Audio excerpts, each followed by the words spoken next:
Welcome to stock biodata. Stock biodata YouTube channel पे आपका स्वागत है। इस चैनल पे मार्केट की जटिल बातें सबसे आसान भाषा में समझाई जाती है। आज के इस वीडियो में हम लोग ये समझने का प्रयास करेंगे कि आखिर आईपीओ क्या होता है, एफपीओ क्या होता है और ओएफएस क्या होता है। बहुत ही सिंपल और साधारण उदाहरण के मेथड से आपको इन तीनों टॉपिक को हम समझाने वाले हैं। तो चलिए शुरू करते हैं आज के इस वीडियो को। दोस्तों, क्या आपने कभी सोचा है कि कंपनियां शेयर मार्केट से पैसा कैसे जुटाती हैं? आईपीओ, एफपीओ और ओएफएस जैसे शब्द शायद आपने सुने हों, लेकिन आज की वीडियो में वी विल एक्सप्लेन सब कुछ बेहद आसान भाषा में और मज़ेदार एग्जाम्पल के साथ सीखेंगे। वीडियो को पूरा जरूर देखिएगा, आपका सारा कॉन्सेप्ट क्रिस्टल क्लियर हो जाएगा। तो आते हैं अपने सबसे पहले चीज पर, जो है आईपीओ। आईपीओ का फुल फॉर्म है इनिशियल पब्लिक ऑफरिंग। आईपीओ यानी इनिशियल पब्लिक ऑफरिंग। ये वो समय होता है जब कोई कंपनी पहली बार जनता को अपना शेयर बेचती है, मतलब कंपनी स्टॉक मार्केट में एंट्री करती है। एक सिंपल सा जो है एग्जाम्पल लें कि मान लीजिए आपकी एक कंपनी है XYZ इलेक्ट्रॉनिक्स प्राइवेट लिमिटेड। आपको अपने बिजनेस को बढ़ाने के लिए 500 करोड़ रुपए चाहिए। आप क्या करेंगे? तो आप या तो बैंक से लोन लेंगे या फिर प्राइवेट इन्वेस्टर से लेंगे। लेकिन एक बहुत बड़ा ऑप्शन होता है, वो है आईपीओ का। आप अपनी कंपनी के शेयर पहली बार जनता को बेचते हैं, लोग आपके शेयर को खरीदते हैं और आपको कैपिटल मिल जाता है। एक रियल एग्जाम्पल लें, ये सिर्फ एग्जाम्पल के लिए है, रिकमेंडेशन नहीं है। तो जोमेटो का आईपीओ आया 2021 में। लिस्टिंग के दिन ही स्टॉक 66% ऊपर गया।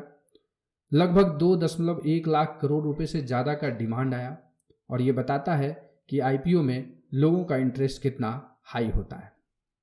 और इसका इम्पैक्ट क्या हुआ? इंडिया में 2023-24 के दौरान सबसे ज़्यादा आईपीओ लिस्टिंग हुई और रिटेल इन्वेस्टर को निवेश करने का मौका मिला। दूसरे पार्ट पे चले, वो है एफपीओ। एफपीओ का फुल फॉर्म है फॉलो ऑन पब्लिक ऑफरिंग। मतलब आईपीओ के बाद अगर कंपनी को दोबारा पैसे की जरूरत पड़ती है तो वह अपना दूसरा शेयर इशू करती है, जिसे एफपीओ कहते हैं। वही साधारण एग्जाम्पल कि आपकी कंपनी XYZ इलेक्ट्रॉनिक्स ने आईपीओ के बाद नया फैक्ट्री लगाने का प्लान बनाया और इस फैक्ट्री के लिए उनको 300 करोड़ रुपए एक्स्ट्रा चाहिए। तो आप फिर से शेयर मार्केट में नए शेयर लाते हैं और यही है एफपीओ। रियल एग्जाम्पल में देखें तो यस बैंक का एफपीओ आया 2020 में, 12 रुपए के आसपास आया। पर्पस क्या था? कंपनी को नए फंड्स चाहिए थे रीस्ट्रक्चरिंग करने के लिए। और डिमांड में क्या हुआ? तो रिटेल और इंस्टीट्यूशनल इन्वेस्टर जो है इसमें पार्टिसिपेट करते हैं। एफपीओ को कब अच्छा माना जाता है? तो एफपीओ को अच्छा तब माना जाता है जब कंपनी का ट्रैक रिकॉर्ड अच्छा हो, कंपनी के डेट कम हो रहे हों और कंपनी के ग्रोथ विजिबल हो। अब आते हैं तीसरे टॉपिक पर, वो है ओएफएस। ओएफएस का फुल फॉर्म हुआ ऑफर फॉर सेल।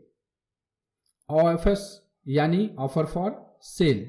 यहां कंपनी क्या करती है?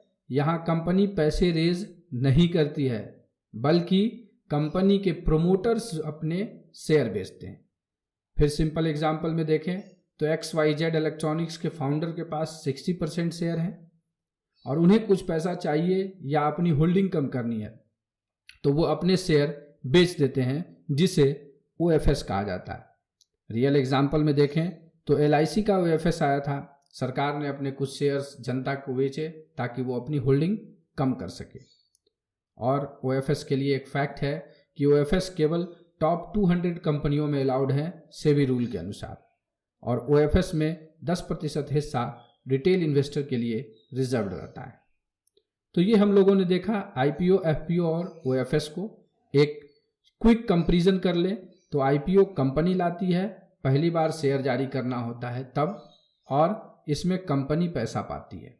वहीं एफपीओ भी कंपनी लाती है एक्स्ट्रा पैसा जुटाने के लिए, और ये भी कंपनी इसमें पैसा पाती है। लेकिन ओएफएस जो है वो प्रमोटर लाते हैं, अपनी होल्डिंग को बेचते हैं, जिसके बदले में कंपनी को कोई पैसा नहीं मिलता है। तो दोस्तों, ये था आईपीओ, एफपीओ और ओएफएस कंपनी के लिए कैपिटल जुटाने के 3 सबसे बड़े तरीके।